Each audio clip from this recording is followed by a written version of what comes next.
Sebelumnya kenalan dulu ya. Perkenalkan, nama gue itu Krismanto Ronaldo. Tapi teman-teman manggil gue Mas Cemen. Dan orang tua manggil gue Masya Allah. Bukannya nggak mau dipanggil Krismanto ya, tapi Krismanto ini memiliki arti yang sangat-sangat berintelektual. Krismanto, Kris itu pusaka, man itu cowok, to itu untuk. Jadi Krismanto adalah pusaka untuk cowok.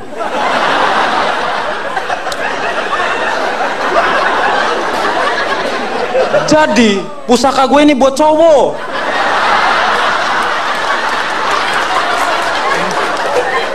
Oleh sebab itu cewek-cewek di sini yang ingin memainkan pusaka gua, sorry aja. Gua nggak nolak. Gua bayar dah. Gua ini berasal dari keluarga dangdut ya. Ayah gue itu legenda tukang nyawer.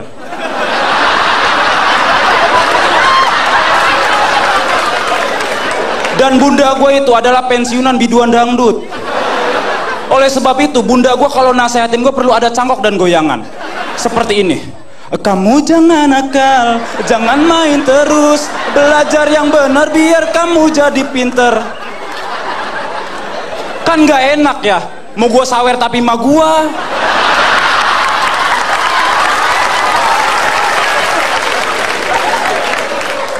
Selain dari dangdut, gue juga berasal dari Cikarang. Beruntunglah kalian anak-anak yang tinggal di Jakarta, karena jadi gaul di Jakarta itu lebih mudah dibandingkan dengan di Cikarang. Anak-anak Jakarta pengen gaul pergi ke mall, shopping, nongkrong, foto-foto di toilet, udah jadi anak gaul. Anak Cikarang susah, baru masuk mall, baru naik eskalator, udah mabok, pulang-pulang dikerokin, masuk angin. Terus juga anak-anak Jakarta itu kalau ke bioskop enak, nonton filmnya keren-keren ya kan, kayak Superman, Iron Man, Mas Cemen. Lah, orang Cikarang susah, filmnya masih Prabu Angling Dharma. Itu juga versi 3GP. Masih pecah-pecah. Sebagai seseorang yang terlahir dari keluarga dangdut, gua miris banget ya melihat perkembangan dangdut zaman sekarang. Karena banyak legenda-legenda dangdut sudah mulai berguguran, seperti Arafik, Meggy Z, Trio Macan. Trio Macan mah belum ya. Tapi coba kalian bayangkan, apabila Trio Macan ini meninggal, arwahnya penasaran mau ngerasukin manusia gimana ya? Misalkan ada uji nyali gitu. Iwa peye nasi jagung lalalalat des. Kan gak enak ya. Mau gua sawer tapi yang kesurupan ma gua.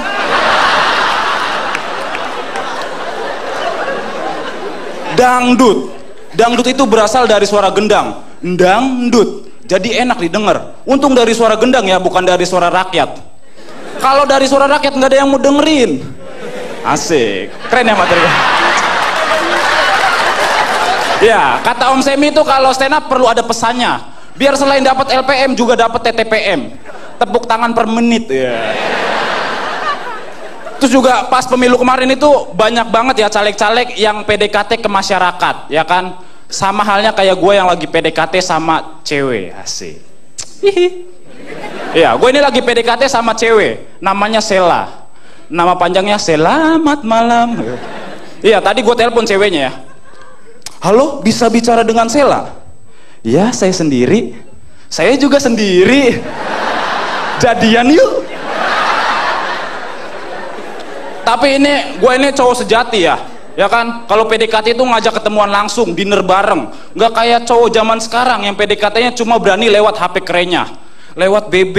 Ya elah, BB ini keren karena buatan orang luar negeri. Jadi ada beberapa tipenya yang menggunakan nama-nama zodiak seperti BB Aries, BB Gemini. Coba kalian bayangkan apabila BB ini buatan Indonesia, pasti pakai nama weton, ya kan? Nanti ada BB Legi, BB Wage, BB Kliwon, tiap malam Jumat dimandiin. Kata teman gue itu lahir di keluarga dangdut itu enak ya. Combro, gue kasih tahu aja ya. Lahir di keluarga dangdut itu nggak enak. Terlebih lagi ketika ayah dan bunda gue ini akan bersenggak, mereka pasti akan melakukan ritual saut-sautan lagu. Ayah gue nyanyi, bila kamu di sisiku, hati rasa syahdu. Bunda gue nyautin, padamu ku serahkan jiwa raga, ku turuti semua yang kau pinta. Di dada dipusar sama bawahnya, cepat buka. Adek gue nongol, ola olela, ola olela. Oke, terima kasih, saya Cemen. Wassalamualaikum warahmatullahi wabarakatuh.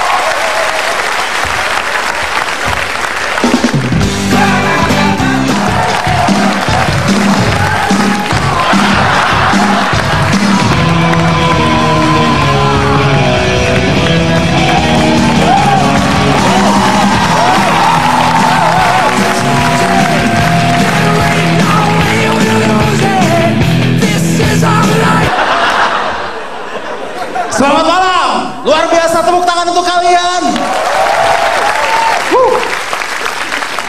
2014 adalah tahun yang berduka cita untuk semua stand up comedian di seluruh Indonesia, bukan hanya di Jakarta, dari Sabang sampai Merauke. Ini adalah tahun politik dan kami semua berduka.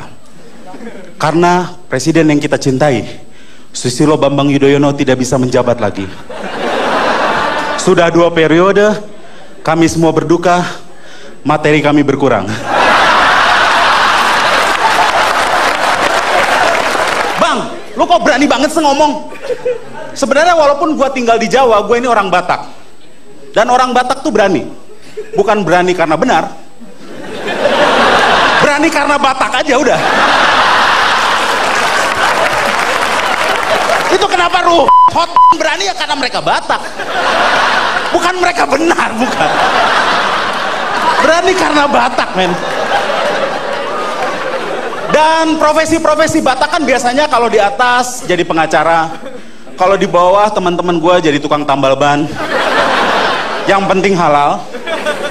Masalah nebar paku kita nyuruh orang lain biasanya. Gue ini Batakaro. Kalau lu tahu, Batakaro itu tempat Sinabung meletus. Dan di Sinabung sana ketika meletus Gunung Sinabung, orang yang Muslim maupun Kristen, semuanya, kebanyakan ya, bukan semuanya, itu mengungsi ke tempat ibadah. Yang Kristen kadang ke masjid, tempat terdekat. Yang Muslim kadang ke gereja. Mereka nggak norak kayak kita di sini. Mereka mungkin orang kampung, tapi nggak kampungan kayak orang Jakarta.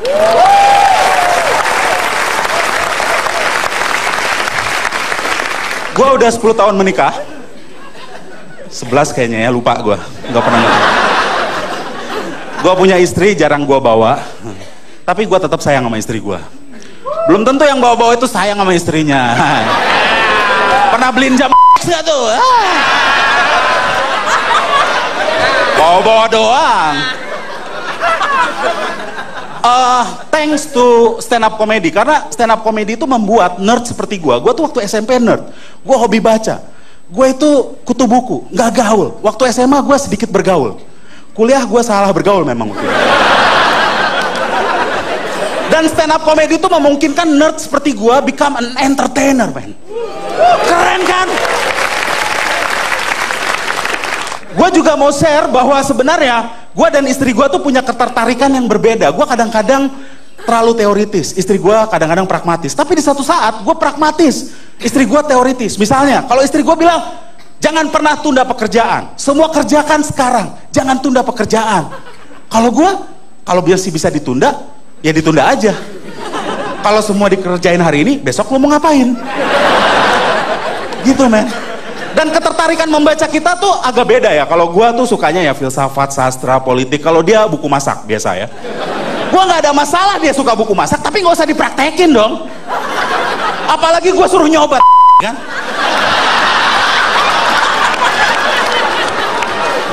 Men, dan gua tuh nggak bisa ngelarang ya orang Indonesia untuk menggunakan produk-produk luar negeri. Pakailah produk-produk dalam negeri. Ya perbaiki dulu mutu produknya, betul nggak? Berpartisipasilah dalam pemilu, tapi calonnya jangan yang suka orang dong. Tontonlah film-film Indonesia, tapi filmnya jangan pocong semua. Dari yang keramas sampai yang perawan kita tonton. Tapi pocong perawan bagus ya, dia akan lolos tes keperawanan masuk SMA. Akhirnya kita mencari media-media side stream, ada YouTube. Dan di tengah raya juga gara-gara YouTube ini, anak-anak SMP pada bikin video porno. Lalu kita menyalahkan sistem pendidikan. Katanya gara-gara salah pendidikan karakter, kurang pendidikan agama. Bullshit man, kita terlalu banyak pendidikan agama sekarang. Jadi ini salah apa? Dia melihat teladan. Tahu nggak? Artisnya bikin, pejabatnya bikin, ya gue juga bikin dong. Iya kan? Dan sebenarnya mereka bukan melihat teladan, mereka justru mau membuat contoh. Karena gue lihat punya mereka lebih bagus.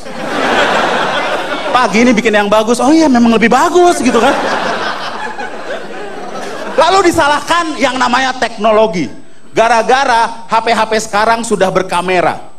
Men, jangan pernah salahkan teknologi. Kenapa? Karena gue yakin orang dulu juga mesum. Yakin gue. Kalau zaman kerajaan udah ada kamera di dalam HP, gue yakin itu ada Ken Arok Ken Dedes 3GP, yakin gue. Diupload oleh Empu Gandring. Adegannya keluar masukin keris. Yakin gue.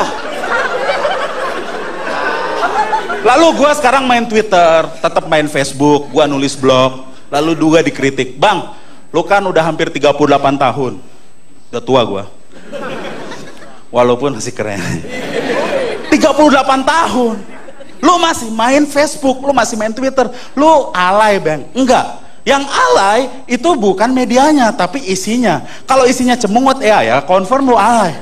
Tapi ketika lu menulis pikiran lu, argumen lu, opini lu, kritik lu, itu bukan alay. Because we live in the 2.0 era. Makanya kita menulis dalam Twitter, betul nggak? Gua kalau hidup zaman dulu yakin gua nulis prasasti gua. Lagi ngapain bang? Update status.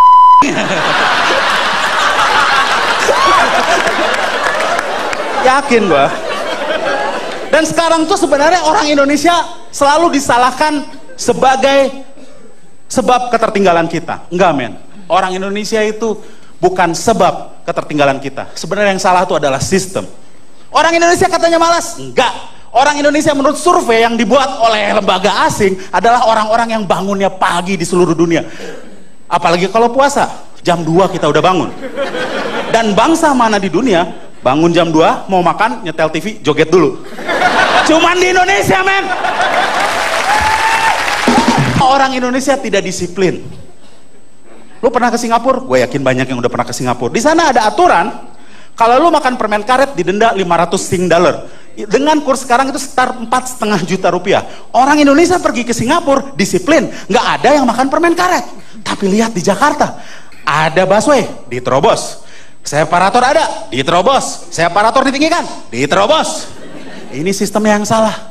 Gua mau usul sama Jokowi sama Ahok, nggak usah kasih separator, cukup garis biasa.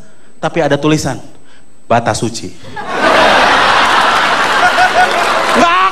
Ada yang nerobos men.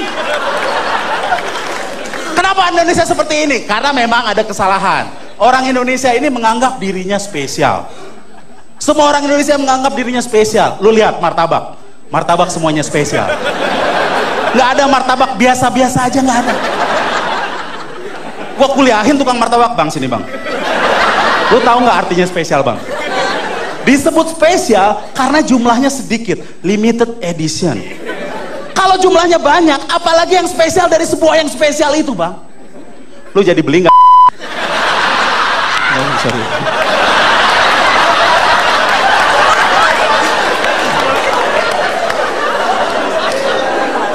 Gue juga merindukan Indonesia yang cerdas. Indonesia yang cerdas secara merata. Kalau tidak merata tuh percuma. Karena orang yang cerdas akan mengeksploitasi orang yang tidak cerdas. Tapi kalau merata tuh asik. Lu bayangkan lu masuk pintu tol, penjaga tolnya tuh cerdas. Iya kan? Cerdas. Kan enak kan lu sering nanya traffic kan sama penjaga tol kalau lu masuk tol. Mbak, kenapa macet? Kemacetan dimulai dari birokrasi kita, Pak. Apakah ada kecelakaan di depan, Mbak? Kecelakaan ada pada sistem perekonomian kita yang berpihak kepada kapitalis, Pak. Keren loh. Kenapa lu jadi penjaga tol? Itu karena sistem pendidikan kita yang bobrok. Oh, koyor. Memang sistem pendidikan kita tuh bobrok, men. Lu tahu bahwa sebenarnya sistem pendidikan kita itu ya mengada-ngada. Anak 3 tahun belajar bahasa Inggris. Anak 3 tahun belum perlu bahasa Inggris kecuali dia tinggal di Inggris. Anak 3 tahun perlu belajar cebok, men. Kecuali ceboknya pakai bahasa Inggris. Mama, wipe my oke, gitu kan. Anak 3 tahun pandai berbahasa Inggris, lu percaya dia jadi penerjemah di PBB? Enggak. Anak 3 tahun pandai bahasa Inggris, lu percaya dia membuat proposal dalam bahasa Inggris? Enggak, karena belum ada tanggung jawabnya. Jadi mereka perlu enggak? Enggak. Yang perlu siapa? Kita. Karena kita senang menonton mereka. Kita senang menonton anak kecil melakukan keterampilan orang dewasa. Itu seperti sirkus anak. Dan lu pernah punya teman-teman yang boleh lepas tuh lu pernah punya temen pemain sirkus? Gue punya satu. Sirkus tuh kan bisa salto, bisa jalan cepat, bisa loncat-loncat. Tapi ketika dia di kehidupan nyata, dia jalannya biasa aja, men. Nggak loncat-loncat dia, nggak salto. Ke rumah dia kan, apa tuh? Bokap gua. Biasa aja gitu kan. Dan pendidikan di Indonesia tuh PR-nya banyak. Anak gua PR-nya banyak.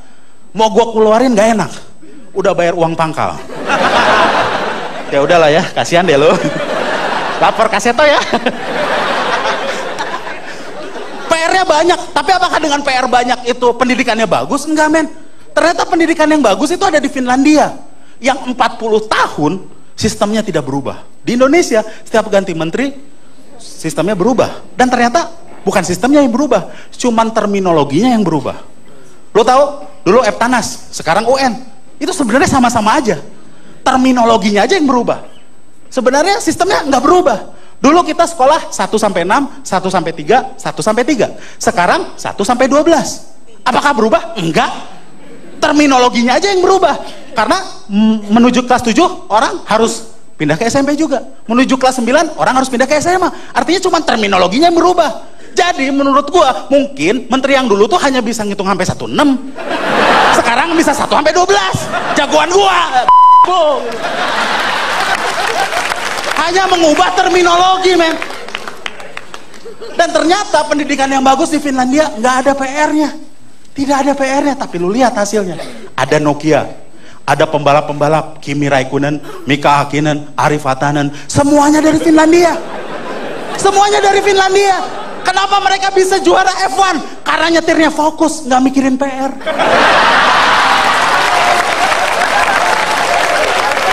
Kalau kita Ananda Mikola ikut F1, nabrak, wah PR belum dikerjain.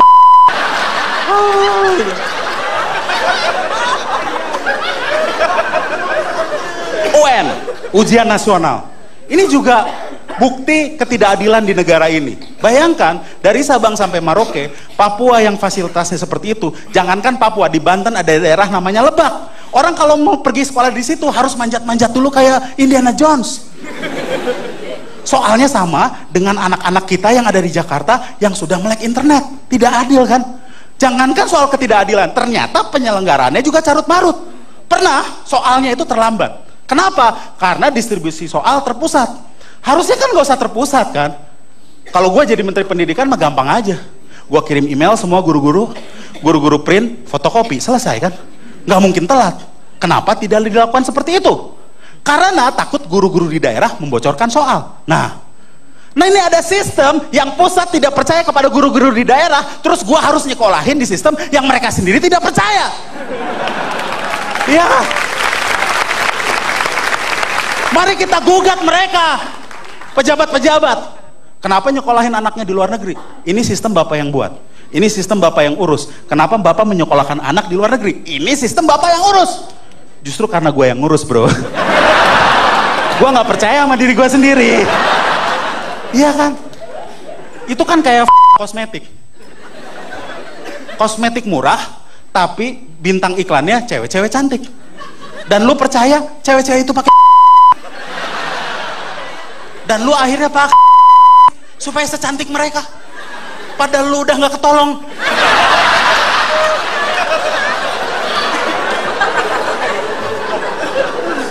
Ekonomi juga masalah, men, di Indonesia. Dan ekonomi adalah titik yang penting juga, karena ternyata setelah dipetakan permasalahan di dunia ini bisa dipetakan ke dalam permasalahan ekonomi. Semuanya tuh economical reason.